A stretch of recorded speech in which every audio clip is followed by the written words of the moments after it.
Мікрараёну Быць. У Брэсце прайшло урачыстае закладванне капсулы ў падмурак новага раёна жылой забудовы. Калі ён вырасце і на колькі жыхароў разлічаны, раскажа Марыя Тройніч. Новый микрорайон з'явится на скрыжаванні вуліц Московской и Советской Конституции. Называться ён будзе Трышин. Гэта назва былой вёскі, што раней знаходзілася тут. Першы проект будаўніцтва жылога квартала. Праз 4 гады тут вырасце 4 шматпавярховых дамы на 600 кватэр. На месца будаўніцтва першых аб'ектаў заклалі капсулу. У ёй пасланне да нашчадкаў. У гістарычнай падзеі ўзялі ўдзел кіраўніцтва горада і раёна, будаўнікі, а таксама моладзь Брэста.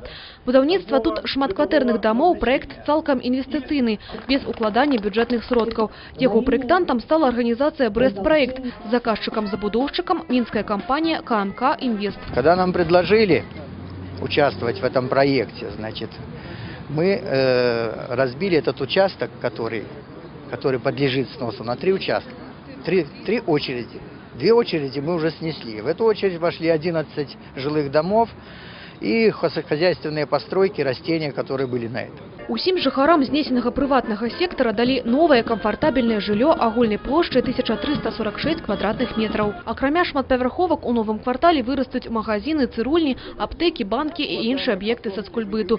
І гэта толькі пачатак змен. Да тысячагоддзя Брэста левы бок вуліцы Московской ад Піянерскай да Савецкай Конституции забудуецца шматкватэрнымі дамамі, а насупраць іх з'явіцца дом моды і універмаг. Наша задача сделать улицу Московскую визитной карточкой нашего города. И уже имеющиеся объекты, которые здесь есть, это и Брест деловой, и торговые объекты, и строящиеся благоустройство в районе храма, администрации. Это та планка, к которой мы уже стремимся. Мария Тройніч, Александр Сивицкий, областные новины, Брест.